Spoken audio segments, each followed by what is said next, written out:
శోభన్ బాబు గారితో మీ జర్నీ గుర్తుందా సర్పయాగం టైంలో? నాకు ఫాదర్ లాగా ఫీల్ అయిన వాళ్ళల్లో ఆయన ఒకరు. రెండవ సినిమాలో చాలా అభిమానంగా చూసుకున్నారు. అండ్ నేను అప్పుడు 17 years, నాకు అంతే, చాలా చిన్నదాన్ని. ఇంకా నా భాష చిత్తూరు భాష, కొన్ని పదాలు వాళ్ళకి కొత్తగా ఉంటాయి, అవి అడిగి అడిగి నాతో పలకించుకునేవాళ్ళు. అలాగా నన్ను బాగా చూసుకున్నారు. ఆయన చనిపోయినప్పుడు మాత్రమే నేను చాలా ఏడ్చాను. అసలు ఢిల్లీలో ఉన్నాను అప్పుడు, మా డాడీ నేను పరిగెత్తుకుంటూ వచ్చాం. అసలు ఆయన చనిపోయారు అనగానే ఇంకా తట్టుకోలేక చాలా ఏడ్చాను ఆ రోజు. చాలా బాధ వేసింది. అంటే ఎవ్వరికి హాని చేయరు, అందరితో మంచిగా నవ్వుతూ ఉంటారు. ప్లస్ మనీ ఎలా సేవ్ చేసుకోవాలి, ఫ్యూచర్కి మనీ అంత అవసరం అనేది చాలా బాగా చెప్పేవాళ్ళు. ఎవరిని హట్ చేయరు, అసలు హట్ చేయటం అనేది ఆయనకు తెలియదు. నాకు ఏదన్నా పెడితే ఇది వంటదండి అంటాను, అంటే నాకు సూట్ అవ్వదు అని. ఏదైనా తింటే వంట పట్టదు, వంటదండి అంట. అలాగే నాకు నవ్వాలండి అంటాను, తింటే అలర్జీ వస్తే గోక్కోవాలి కదా, అయ్యో అది తింటే నాకు నవ్వాలండి అన్న. నవ్వలేంటి అట్లా కొన్ని పదాలు, చిత్తూరు పదాలు నేను మాట్లాడుతుంటే ఆయనకి విచిత్రంగా ఉండేది. అడిగడిగి మరీ చెప్పించుకునేవాళ్ళు. ఫుల్ జర్నీ మీది. రోజా గారికి హెయిర్ స్టైల్స్ అంటే చాలా ఇష్టం అంటారు. చాలా. ఏంటి స్పెషల్ అంటే? మీరు అట్లే లేదు, చిన్నప్పుడు నాన్నగారు డాక్యుమెంటరీ మూవీస్ డైరెక్ట్ చేసేవాళ్ళు.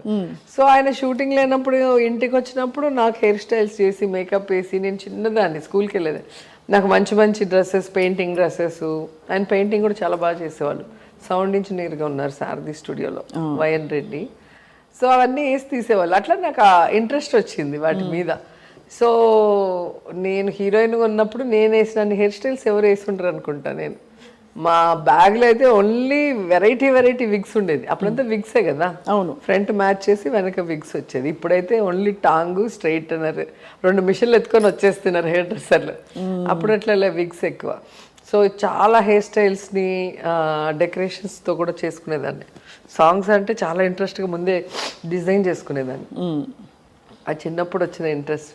సో అలా ఇప్పుడు ఎలా కంటిన్యూ చేస్తారు రోజా గారు? ఐ జస్ట్ వండర్, ఇంత బిజీ లైఫ్లో మీరు ఎప్పుడు చూసినా కళకళలాడుతూ అలా ఉంటారు. మీకు జలుబు ఉంది ఫర్ ఎగ్జాంపుల్, ఎలాంటి మన జలుబు ఉంటే మామూలుగా అసలు లేచి పని చేసుకోబుద్ది అవ్వదు, కానీ మీరు చీర తీసి పెట్టుకోవాలి. మామూలుగా ఆఫీసులకు వెళ్ళే వాళ్ళకే ఇది, మీరు పబ్లిక్ లైఫ్లో ఉంటారు.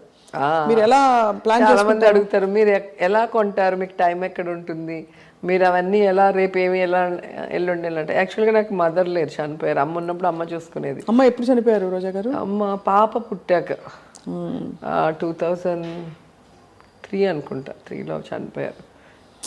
చాలా మిస్ అమ్మ చనిపోయాక నాకు చాలా ఒక చెయ్యి పోయినట్టు అయిపోయింది. ఎందుకంటే తనే నా ఇన్కమ్ ట్యాక్స్ అంతా ఫైల్ చేసేది, అన్నీ తెప్పించుకొని, అలాగే నా బట్టలన్నీ వాష్ చేసి ఐరన్ చేసి పెట్టేది. సో నా పేపర్స్ ఏమైనా ఉంటే భద్రపరిచేది, తను చేసేది. ఇప్పుడు అన్నీ నేనే చూసుకోవాలి. సెల్వా గారు బిజీగా ఉంటారు, చెన్నైలో ఉంటారు, నేను నగిరిలో ఉంటా, హైదరాబాద్, అక్కడక్కడ అన్ని కొన్ని ఉంటాయి.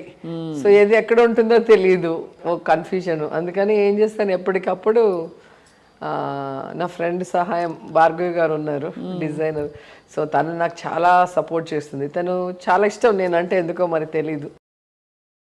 కృష్ణవంశీ గారి సినిమాకి మొత్తం తను యాక్చువల్గా సినిమాలకు చేయదు, ఫ్యామిలీ మ్యారేజెస్కి చేస్తుంది. చాలా అంటే ఒక థీమ్ లాగా, పెళ్లి కొడుకు పెళ్లి కూతురుతో సహా అలా ఫ్యామిలీస్ అందరూ కూడా ఆ కలర్ కాంబినేషన్లో చేయటం తను ఫేమస్.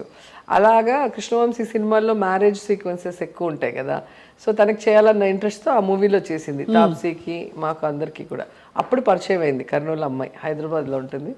సో తనకెందుకో బాగా బలమైన నమ్మకం, నన్ను చూస్తే నువ్వు పెద్ద పొలిటీషియన్ అవుతావు, నువ్వు అవ్వాలి, నిన్ను చూస్తే అందరూ గౌరవించే స్థాయికి నువ్వు వెళ్ళాలి అని చెప్పి నా డ్రెస్సింగ్ కోడ్ అంతా కూడా తనే మార్చేసింది. ఈ హై నెక్ కానీ, నా హెయిర్ స్టైల్ ఎట్లుండాలి, నేను ఎట్లుండాలి, సో తనే డిజైన్ చేస్తుంది. ఇప్పుడు తనకి రోజు పనే, ఎందుకంటే ఎవ్రీడే ఈవెంట్స్ ఉన్నాయి, ఎవ్రీడే నాకు పెద్ద పెద్ద ఫంక్షన్సే ఉంటాయి. ఎవ్రీడే పంపిస్తూనే ఉంటుంది, కుట్టి పంపిస్తూ ఉంటుంది.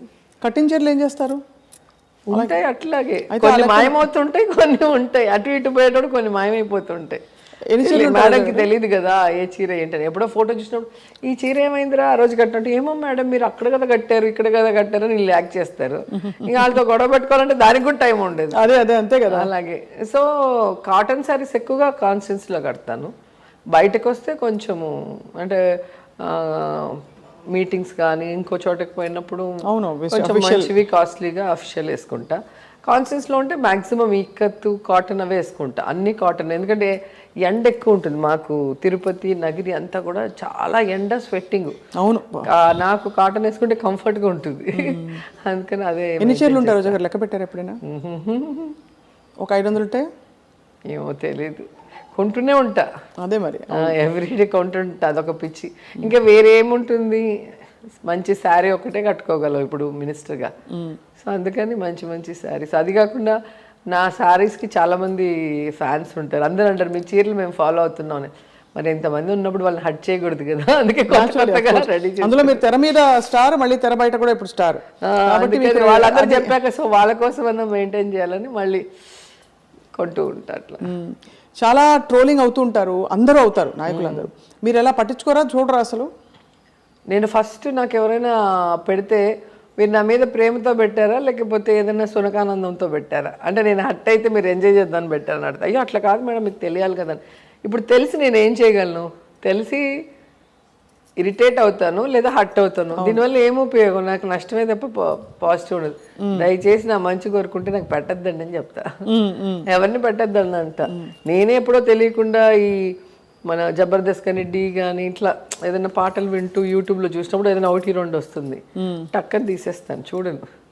చూసాము అంటే కోపం వస్తుంది, ఆలోచన విధానం మారుతుంది. చాలా నాకు అది ఇష్టం ఉండదు. కానీ చాలా అది కరెక్ట్ చేయాల్సిన ఒక ఇది రావాలండి. మనమంటే తట్టుకోగలం. అనసూయ అయితే తను ఉక్కుపాదంతో మొదలుపెట్టింది ట్రోలింగ్ మీద యుద్ధం. బికాస్ చాలా దారుణమైన ట్రోలింగ్ అవుతుంది అందరికీ. అంటే ఇప్పుడు మన వరకు అయితే మనము ఎదుర్కోగలం, మనం ఇండస్ట్రీలో ఉన్నాము, వీళ్ళ మెంటాలిటీ తెలుసు కాబట్టి దీన్ని ఎక్కడ కట్ చేద్దాము, ఆ అవకాశం వచ్చినప్పుడు మనం చేయగలం. కానీ మన పిల్లలు, మా అమ్మాయిని అయితే అసలు ఎంత ఇబ్బంది పెట్టారో, తను చాలా డిప్రెస్ అయ్యి ఉన్నింది ఒక టైంలో. నాకు తెలీదు. అంటే తన ఫొటోస్ డౌన్లోడ్ చేసుకొని వాటిని న్యూడ్గా, వాటిని పిచ్చి పిచ్చిగా అట్లా చేస్తే మళ్ళీ తనకి ఇది చేస్తున్నప్పుడు వాళ్ళకి అది ఏం తెలియని వయసు కదా, ఇలాంటివి అసలు వాళ్ళు ఫేస్ చేసి ఉండరు. సడన్గా వాళ్ళకి ఇదయ్యే గుందికి చాలా యాక్షన్ తీసుకున్నారు రోజా గారు. నాకు తెలిసే గుందికి చాలా రోజులేదు, చెప్పలేదు పాప. అంటే నేను సీరియస్గా రియాక్ట్ అవుతాను కదా, ఎందుకులే గొడవ, అది ఇంకా సెన్సిటివ్, ఎందుకులే గొడవ అని చెప్పి తనలో తనే బాధపడుతుంది. అదే మళ్ళీ తను ఒకసారి అనింది, ఎందుకమ్మా నువ్వు ఇంత మంచిదానివి, నువ్వు ఇంత హెల్పింగ్ నేచర్ ఉంది, నిన్నెందుకు ఇంత చెడ్డగా ట్రోల్ చేస్తారు, ఎందుకు నిన్ను తిడతారు, సంబంధం లేకుండా ఏదో మా ఫ్యామిలీ ఫంక్షన్స్ పెట్టినా కూడా కింద తిడతారు.